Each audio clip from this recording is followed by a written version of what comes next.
India's best learning app.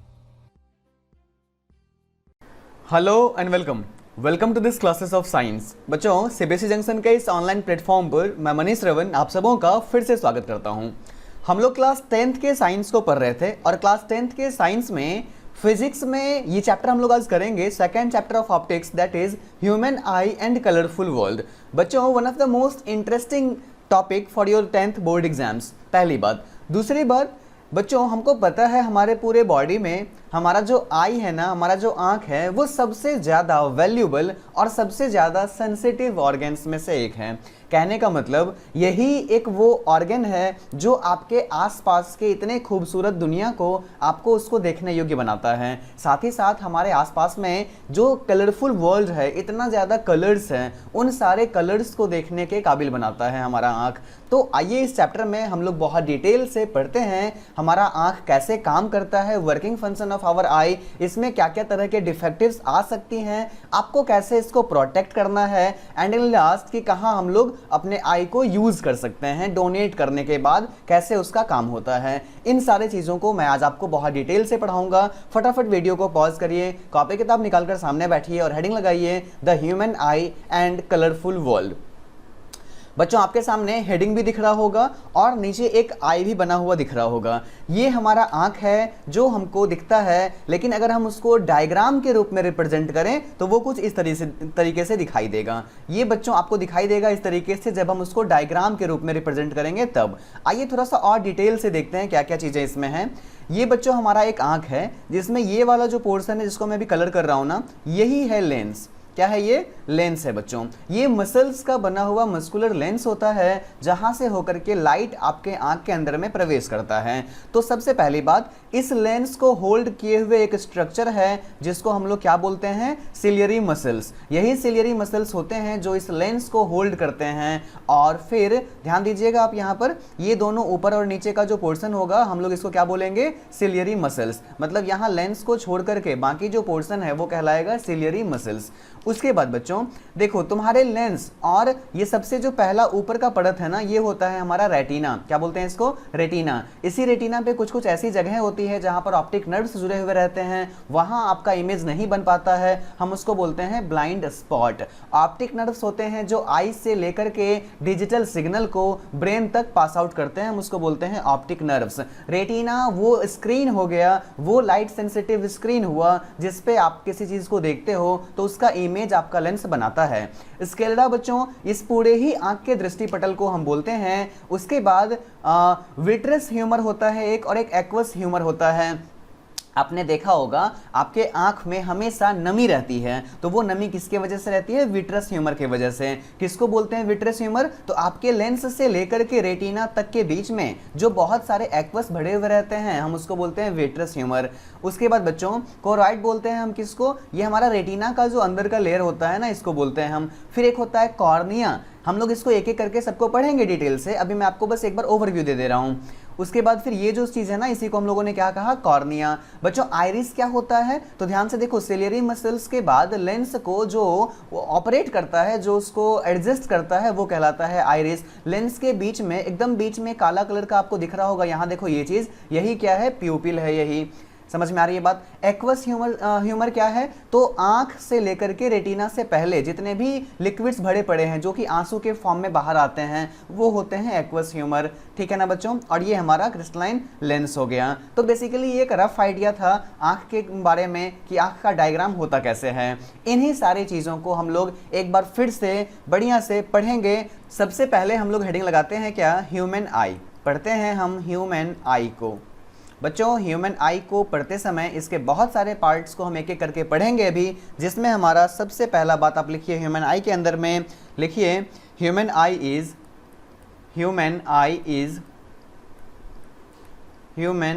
Is one of the most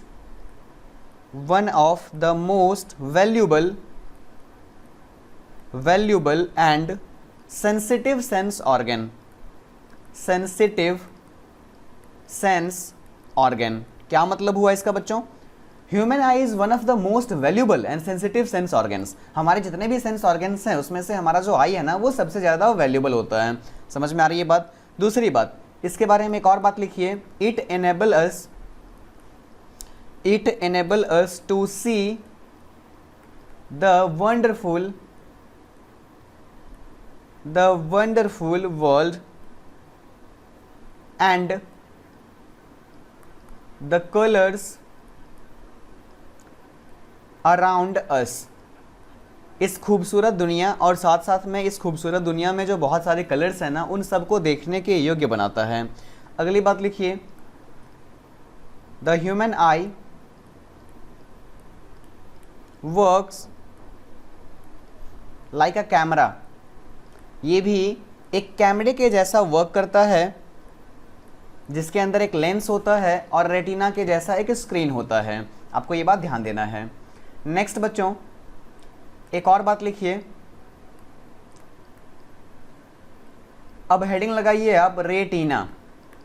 क्या होता है? रेटिना। पढ़ेंगे हम लोग रेटिना किसको कहते हैं। तो नेक्स्ट हेडिंग लगाएंगे हम लोग रेटिना। ह्यूमन आई के बारे में हमने 3-4 बातें देख लिया, अब हम देखेंगे रेटिना क्या होता है आखिर। RE रेटिना क्या होता है।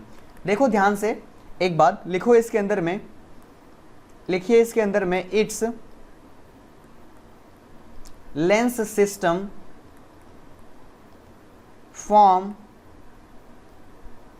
form an image on a light sensitive screen called retina. तो किसको कहा बच्चा हम लोगों ने रेटिना? हम लोगों ने कहा ह्यूमन आई के अंदर में अगर यहाँ हमारा लेंस है ना, तो ऐसा एक स्क्रीन, ऐसा एक लाइट सेंसिटिव स्क्रीन जो लेंस से होकर के आने वाले रेज को अपने ऊपर में कट करा करके वहाँ पर इमेज बनाता है किसी ऑब्जेक्ट का। इस सिस्टम में जो ये स्क्रीन है ना, इस स्क्रीन को हमने कहा रेटिना, जहाँ पर बेसिकली ऑब्जेक्ट का इमेज बनेगा। अगली बात बच्चों, एक नेक्स्ट पॉइंट लिखिए आप, कॉर्निया। अब एक नया वर्ड आ गया, कॉर्निया किसको बोलते हैं? तो ध्यान से सुनिए, लाइट जब हमारे आंख में एंटर करता है ना, तो एंटर करने से पहले, लेंस में एंटर करने से पहले वो एक मेम्ब्रेन को क्रॉस करता है, और वही मेम्ब्रेन क्या कहलाता है? कॉर्निया। लिखिए इसके बारे में, light enters the I through a thin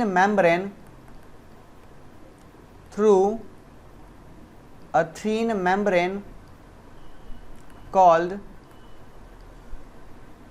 cornea.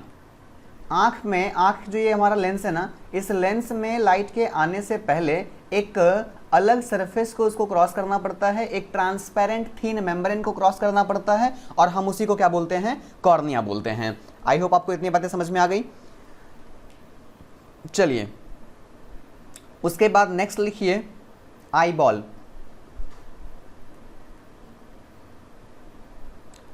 Eye ball क्या है बच्चों? लिखिए इसमें, the eye ball is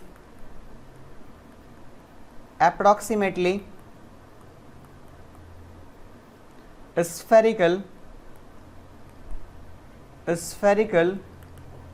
in shape में कैसा होगा? ये स्फेरिकल होगा, जिसका विथ अ डायमीटर, जिसका डायमीटर कितना होगा?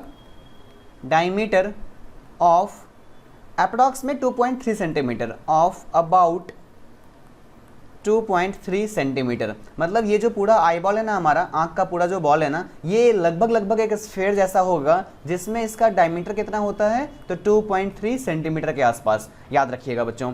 चलिए, आई बॉल के बाद, ये हमारा तीसरा टॉपिक था eye ball, and eye ball के बाद आप फोर्थ लिखोगे, एक और बात लिखो पहले, most of the refraction, cornea के बारे में ही ये है। एक और बात लिखिए कि most of the refraction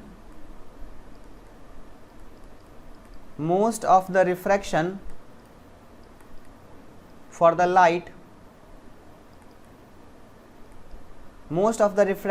the light rays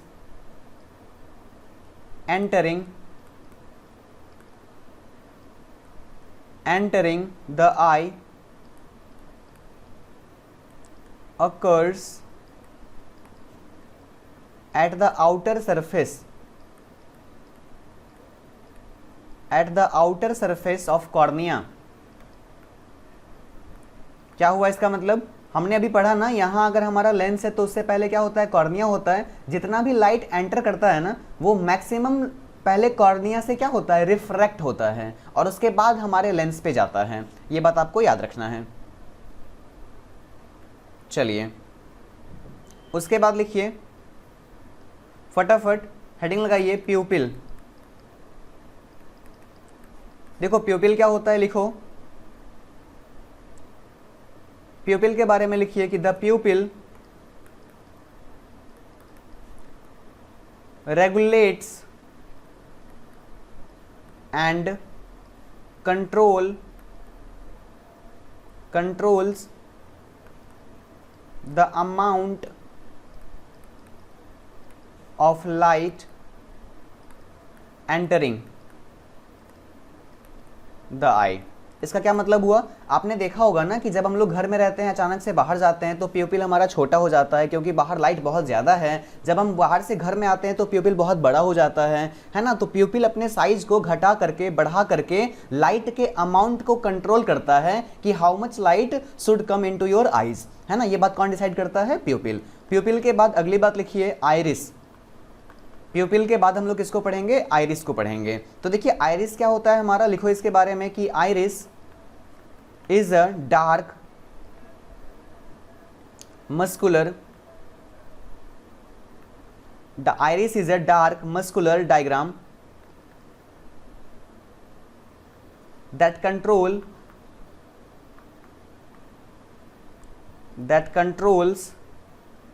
the size of pupil, और बेसिकली यही वो चीज़ है जो आप कहते हो कि किसी के आंख का कलर कैसा है। आपने सुना होगा किसी के आंख का कलर ग्रीन होता है, ब्लू होता है, अलग अलग तरह से ब्लैक होता है। तो आंख का कलर हम लोग किसको देख के बताते हैं, आइरिस को देख के बताते हैं। समझ में आ रही है बात। चलिए आइरिस के बाद बच्चों, आइरिस के बाद अब हम लोग कुछ फैक्ट्स को लिखते हैं। सबसे पहला फैक्ट लिखो आपकी, the eye lens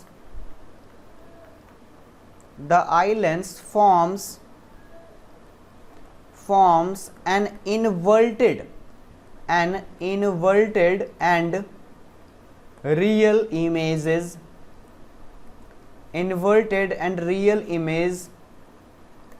of the object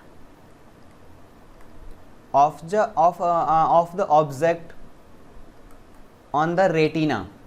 क्या मतलब हुआ, हमारा जो आई लेंस है ना वो क्या करता है, एक तो इन्वर्टेड इमेज बनाता है और रियल बनाता है। कहाँ पर बनाता है, तो रेटिना पर। रेटिना के ऊपर में इन्वर्टेड एंड रियल इमेज बनाया जाता है। अब कहोगे सर फिर तो हमको दुनिया का हर चीज़ उल्टा दिखाई देना चाहिए। बिल्कुल, आपके रेटिना पे तो उल्टा ही बनता है, लेकिन रेटिना से जुड़ा हुआ है ऑप्टिक नर्व्स जो माइंड को के पास तक जाता है, और माइंड उस सिग्नल को अगेन सीधा करके तब उसको पढ़ता है। समझ में आ रही है बात। अगर इस बीच का सिस्टम खराब हो जाए तो माइंड को सब कुछ उल्टा दिखाई देगा। समझ में आ रही है बात आपको। चलिए उसके बाद फिर लिखिए अगली बात लिखिए कि the retina is a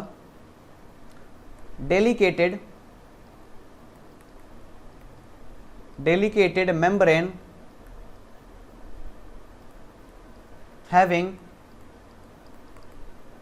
having enormous number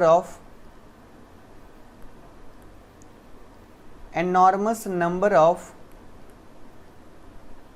light sensitive, पढ़ाएंगे इसको और डिटेल से, लाइट सेंसिटिव सेल्स। एक्चुअली जो रेटिना होता है ना, रेटिना के पास बहुत सारे लाइट सेंसिटिव सेल्स होते हैं। अगर मान लीजिए ये हमारे आंख के रेटिना की हम बात कर रहे हैं तो यहाँ बहुत सारे सेल्स होते हैं, और ये अलग अलग टाइप के सेल्स होते हैं। बेसिकली दो टाइप के सेल्स होते हैं। कौन सेल्स होते हैं, रॉड सेल्स होते हैं। एक जो ब्लैक एंड वाइट इमेज को फिगर आउट करता है और एक कलर डिसाइड करता है, और इन दोनों से मिलकर ही हमारा बहुत अच्छा इमेज बन करके हमारे आंख को दिखाई पड़ता है। तो फिर लिखिए इसमें having enormous number of light sensitive cells and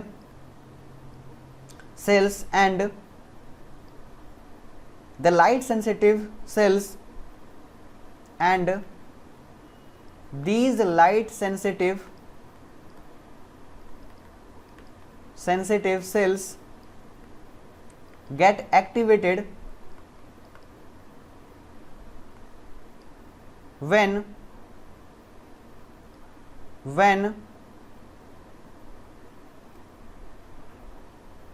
नहीं, upon illumination।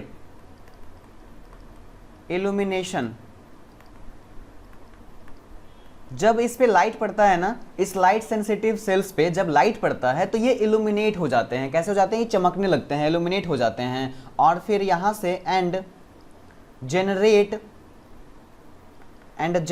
The electrical signal, generate electrical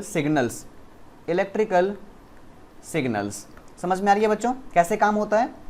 हाँ, रेटिना के ऊपर में जब कोई लाइट पड़ता है ना तो वो तो है ही लाइट सेंसिटिव, तो वो क्या करता है? इलेक्ट्रिकल सिग्नल जनरेट करता है। उसके बाद लिखिए अगली बात, these signals are sent to the brain,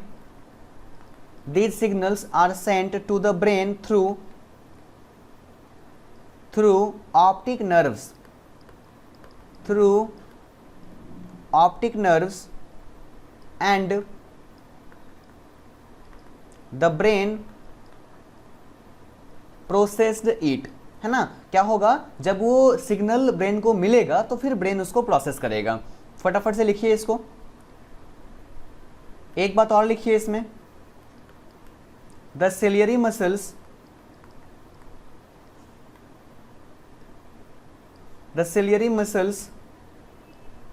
help to change the curvature। अभी हम लोग सिलियरी मसल्स को देख रहे हैं। मैंने आपको बताया था कि जो सिलियरी मसल होता है ना वो लेंस के साइज को छोटा बड़ा कर सकता है, उसको डिसाइड करता है ना? अगर मान लो ऑब्जेक्ट दूर रखा हुआ है तो फोकस क्या कर देगा? बढ़ा देगा। अगर मान लो ऑब्जेक्ट नजदीक रखा हुआ है तो फोकस को घटा देगा। तो ये सारा काम वो कर सकता है। The curvature of the lens and to change its focal length। यही था बच्चों क्या? Ciliary muscles. तो आइए बच्चों एक बार फिर से हम लोग रिवाइज करते हैं हम लोगों ने क्या क्या पढ़ा। सबसे पहले मैंने आपको बताया ह्यूमन आई के बारे में। मैंने कहा human eye is one of the most valuable and sensitive sense organ.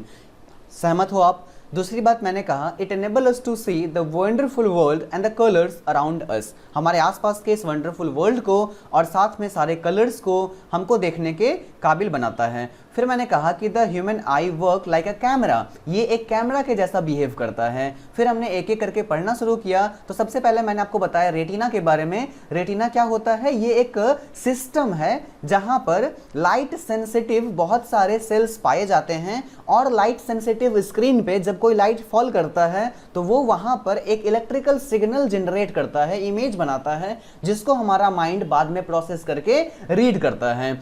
अगली बात फिर मैंने कहा कॉर्निया के बारे में। कॉर्निया क्या होता है? हमारे लेंस के सामने एक थीन मेम्ब्रेन होता है, ट्रांसपेरेंट। जब लाइट एंटर करता है ना तो सीधे लेंस में एंटर ना करके पहले वो कॉर्निया से रिफ्रैक्ट होता है एंड मैक्सिमम लाइट कॉर्निया से रिफ्रैक्ट होकर के तब जाकर के लेंस पे जो है सो अटैक करता है, लेंस पे जो है सो वो फॉल होता है। याद रखिएगा इस बात को। फिर उसके बाद मैंने आपको बताया सबसे पहले आईबॉल के बारे में। आईबॉल क्या होता है? तो ये एक स्फेरिकल शेप है जिसमें हमारा आंख का पूरा सिस्टम फिटेड है और इसका जो डायमीटर होता है वो लगभग 2.3 सेंटीमीटर के आसपास होता है। ऑब्जेक्टिव पॉइंट ऑफ व्यू से याद रखना है। अगली बात आपको मैंने बताया था कॉर्निया के बारे में कि मैक्सिमम लाइट इसी से होकर के पास आउट होते हैं। नेक्स्ट जब हम बात करेंगे प्यूपिल की तो हम कहेंगे कि ये रेगुलेट करता है, कंट्रोल करता है अमाउंट ऑफ लाइट को जो इंटर होगा हमारे आंख के अंदर में। मतलब प्यूपिल ही वो जगह है जहां पर लाइट कितना एंटर होगा लेंस के अंदर में वो डिसाइड किया जाएगा। फॉर एग्जाम्पल जब आप घर के अंदर होते हो आपका प्यूपिल बहुत बड़ा हो गया रहता है क्योंकि उसको ज्यादा लाइट चाहिए, घर में लाइट है नहीं। जब हम अचानक से बाहर धूप में जाते हैं वहाँ बहुत लाइट है, तो तुरंत आपका प्यूपिल क्या हो जाता है, छोटा हो जाता है, ताकि छोटे से में कम ही लाइट उसके अंदर में आ पाए।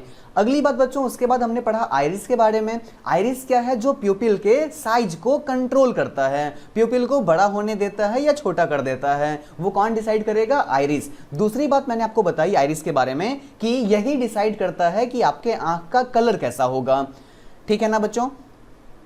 चलिए उसके बाद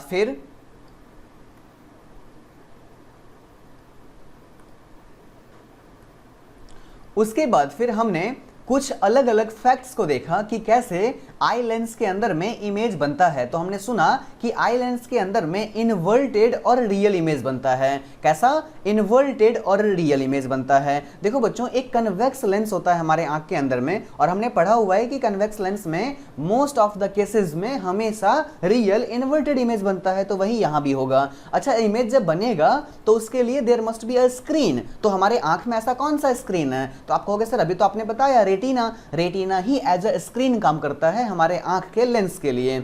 अगली बात, रेटिना के बारे में हमने देखा कि उसके अंदर में लाइट सेंसिटिव बहुत सारे सेल्स होते हैं जो इल्यूमिनेट होते हैं जब भी कभी उस पर लाइट गिरता है तो, और डिजिटल सिग्नल जो है सो ट्रांसमिट करते हैं, फिर हम चीज़ों को देख पाते हैं। ब्रेन इस सिग्नल को रीड करता है, प्रोसेस करता है, और हमारा काम आसान हो जाता है। सिलियरी मसल्स के बारे में मैंने कहा कि आई के लेंस को छोटा बड़ा करके, उसके कार्वेचर को छोटा बड़ा करके फोकस एडजस्ट करने में हेल्प कराता है कौन, सिलियरी मसल्स। आई होप इतनी सारी बातें आपको समझ में आ गई होंगी। अगर यहाँ तक सब कुछ क्लियर है तो फिर हम लोग अभी आगे पढ़ेंगे रेटिना के बारे में और उसके सेल्स के बारे में। तो फटाफट से हेडिंग लगाइए, रेटिना लिखिए आप। Retina has mainly two types of cell. Retina के पास मेनली दो तरह के सेल होंगे। अगर हम बात करें पहले टाइप की तो वो कौन सा होगा, रॉड सेल, और अगर हम दूसरे टाइप की बात करें तो वो होगा कोन सेल, ठीक है ना। ये उसके शेप के आधार पे नाम दिया गया है। अगर हम रॉड सेल की बात करें तो ये हमको देखने के लायक बनाता है ब्लैक एंड व्हाइट ऑब्जेक्ट्स को। तो आप इसमें लिखिएगा कि एनेबल अस, रॉड सेल के बारे में लिखिए, it enable us to see in dim light,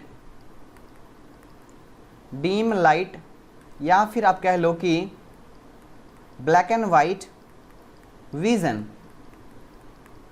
जब हम बात करेंगे कोन सेल की तो ये रिस्पॉन्सिबल होता है कलरफुल एंड ब्राइट विजन के लिए। दोनों ही जरूरी है।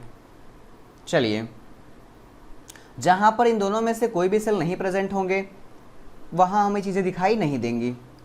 उसके बाद नेक्स्ट हेडिंग लगाइए, working of the eyes.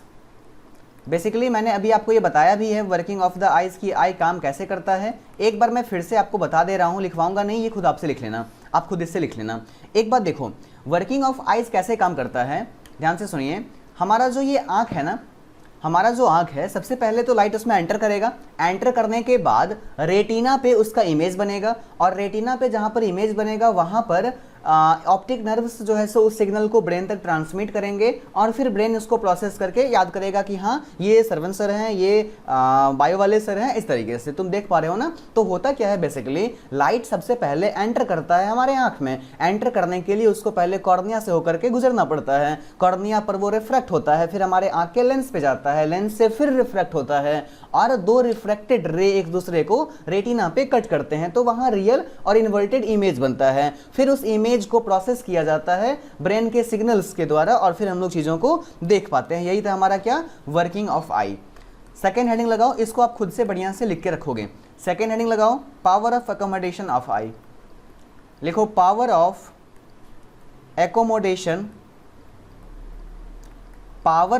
Accommodation of the eye. अब देखो ये एकोमोडेशन क्या होता है, कुछ लोग पहली बार सुन रहे होंगे ये word, power of accommodation of eye. देखो एकोमोडेशन को आप कह सकते हो एडजस्टमेंट। क्या कह सकते हो, एडजस्टमेंट। अच्छा तुम याद करो, जब हम लाइट चैप्टर पढ़ रहे थे, लेंसेज को पढ़ रहे थे, तो मैंने आपको बताया था कि lens can form images. Lens मान लो यहाँ रखा हुआ है, एक सर्टेन डिस्टेंस पे अगर ऑब्जेक्ट है तो एक सर्टेन डिस्टेंस पे उसका इमेज बनता था, याद है? बिल्कुल। अब एक बात बताइए कि यहाँ पर ध्यान से सुनना, हम अपने आँख से 5 मीटर दूर स्थित किसी वस्तु को देख पाते हैं, 50 मीटर दूर स्थित किसी वस्तु को भी देख पाते हैं और 2 मीटर दूर स्थित वस्तु को भी देख पाते हैं। मतलब object distance time to time क्या हो रहा है, वेरी कर रहा है। ध्यान देना इस बात पे बच्चों, जब हम लोग लेंस को पढ़ते थे, मैं एक बार आपको याद करवाता हूं, देखो यहाँ पर जब हम लोग लेंस को पढ़ते थे उसमें अगर हम ऑब्जेक्ट को वेरी करवाते थे, ऑब्जेक्ट के डिस्टेंस को, तो उसका इमेज भी वेरी करता था। याद है जब हम ऑब्जेक्ट को लेंस के नजदीक लाते थे इमेज दूर जाता था, ऐसा कुछ हो रहा है ना। जब फोकस पे इनफाइनाइट पे तो फोकस पे, बीच में लेके आए थोड़ा दूर गया, बीच में लेके आए थोड़ा दूर गया, सी पे तो सी पे, सी एफ के बीच में तो फिर उधर इन्फिनिटी के और सी के बीच में। तो जब जैसे जैसे हम ऑब्जेक्ट को मूव कराते जाते थे वैसे वैसे हमारा इमेज डिस्टेंस भी मूव करता था। लेकिन हमारे आंख के केस में उल्टा है। आंख के केस में हमारा जो आंख है ना वो तो छोटा बड़ा होगा नहीं, तो जब आंख छोटा बड़ा नहीं होगा तो दैट मीन्स कि रेटिना हर जगह हर बार यही रहेगा। समझ में आ रही है बात? रेटिना यही रहेगा मतलब स्क्रीन यही रहेगा, स्क्रीन यही रहेगा मतलब वी हर समय सेम रहेगा, इमेज डिस्टेंस हर समय क्या होगा, सेम होगा। अब तुम बताओ लेंस फॉर्मूला में क्या क्या होता था, 1/f बराबर 1/v माइनस 1/u, यानी 3 चीजें यहां पर है, 3 वेरिएबल्स कौन कौन, f, v और u। हमने बोल दिया कि v को हम मूव करा नहीं सकते, क्यों? क्योंकि रेटिना एकदम फिक्स है, 2.3 सेंटीमीटर डायमीटर के दूरी पे ही अवस्थित रहेगा, वो आगे पीछे नहीं होगा, आईबॉल हमारा छोटा बड़ा नहीं होगा, है ना। तो अब क्या क्या चीजें बच जाती है, एक बचता है हमारा फोकस, एक बचता है हमारा ऑब्जेक्ट डिस्टेंस। और हम देख रहे हैं कि ऑब्जेक्ट डिस्टेंस वेरी कर रहा है, कभी हम देख रहे हैं बहुत दूर 50 मीटर दूर, कभी हम देख रहे हैं नजदीक, कभी हम देख रहे हैं तुमको बहुत नजदीक, तो हमारा ऑब्जेक्ट डिस्टेंस तो वेरी कर रहा है। तो अब ऐसा कौन सा फैक्टर है जो चाहे तो काम मतलब आसान कर दे? तो ध्यान से सुनो, अगर हमारा v हो गया फिक्स, v हो गया फिक्स और f हमारा जो है सो u हमारा कंटिन्यूअसली वेरी कर रहा है, कंटिन्यूअसली वेरी कर रहा है, तो इक्वेशन को बैलेंस किए रखने के लिए, एडजस्ट करने के लिए f को वेरी करना पड़ेगा। और f है क्या, फोकल लेंथ। फोकल लेंथ कौन डिसाइड करता है, कार्वेचर। जैसे मान लो लेंस जितना मोटा होगा उसका फोकल लेंथ उतना कम होगा, लेंस जितना पतला होगा उसका फोकल लेंथ उतना ज्यादा होगा। समझ में आ रही है बात? तो लेंस के साइज को घटा करके फोकल लेंथ, लेंस के साइज को चपटा करके मोटा करके, लेंस को मोटा करके फोकल लेंथ घटाया जा सकता है, लेंस को पतला करके फोकल लेंथ बढ़ाया जा सकता है। सोचो कितना कॉम्प्लेक्स मतलब सिस्टम भगवान जी हम लोगों को बना के दिए हुए हैं। समझ में आ रही है बात? हम सब लोग चश्मा यूज करते हैं, है ना, स्पेक्स यूज करते हैं, लेकिन उसमें भी ऐसा फंक्शन नहीं है, वो बस एक सर्टेन काम ही कर सकता है, फोकस एडजस्ट नहीं कर सकता है। एक बार चश्मा बन गया, जिस फोकस का बना उस फोकस का यूज करते रहो लाइफ टाइम तक। लेकिन हमारे आंख में ऐसा लेंस भगवान इतना पहले से बना करके हमको दिए हुए हैं कि वो चाहे तो क्या हो सकता है, एडजस्ट कर सकता है अपने फोकस को आगे पीछे करके। समझ में आ रही है बात? बहुत interesting.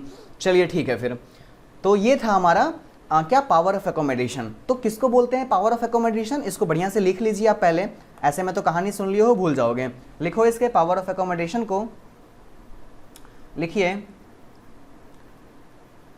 Eye lens is composed of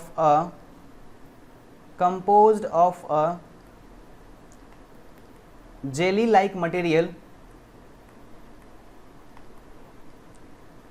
like material, दूसरा पॉइंट लिखोगे, the ability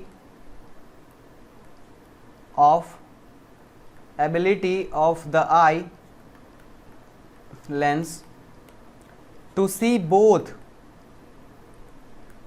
near and distance object by adjusting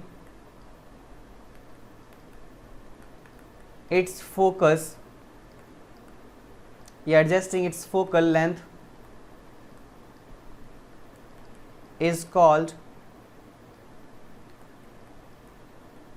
power of accommodation.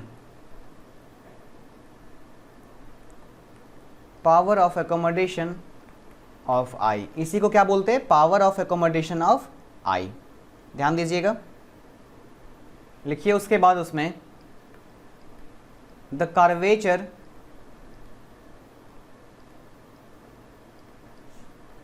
Can be modified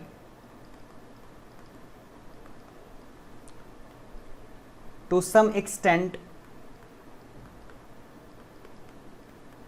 by the ciliary muscles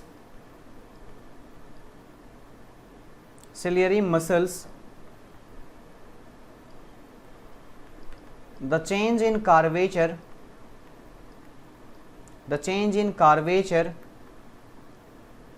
of the eye can thus change its focal। हम लोग lens के size को घटाएंगे बढ़ाएंगे, उससे focal length क्या हो जाएगा, घटेगा और बढ़ेगा, फोकल लेंथ। तो ठीक है बच्चों, आज के क्लास के लिए इतना ही। हम लोग अगले क्लास में पढ़ेंगे नियर पॉइंट क्या होता है, फार पॉइंट क्या होता है, आंख के अंदर में कोई डिफेक्ट्स कैसे आते हैं, उसको कंट्रोल कैसे करते हैं, उपचार उसका क्या क्या है, कितने तरह के डिफेक्ट्स पॉसिबल हैं, क्या क्या उसका रेमेडीज है, इन सारे चीज़ों को हम लोग नेक्स्ट क्लास में करेंगे। आज के लिए इतना ही। Thank you very much. बढ़िया से पढ़िए, मन लगा के पढ़िए, जो भी आपका डाउट्स है उसको पूछते रहिए। Thank you very much. India's best learning app.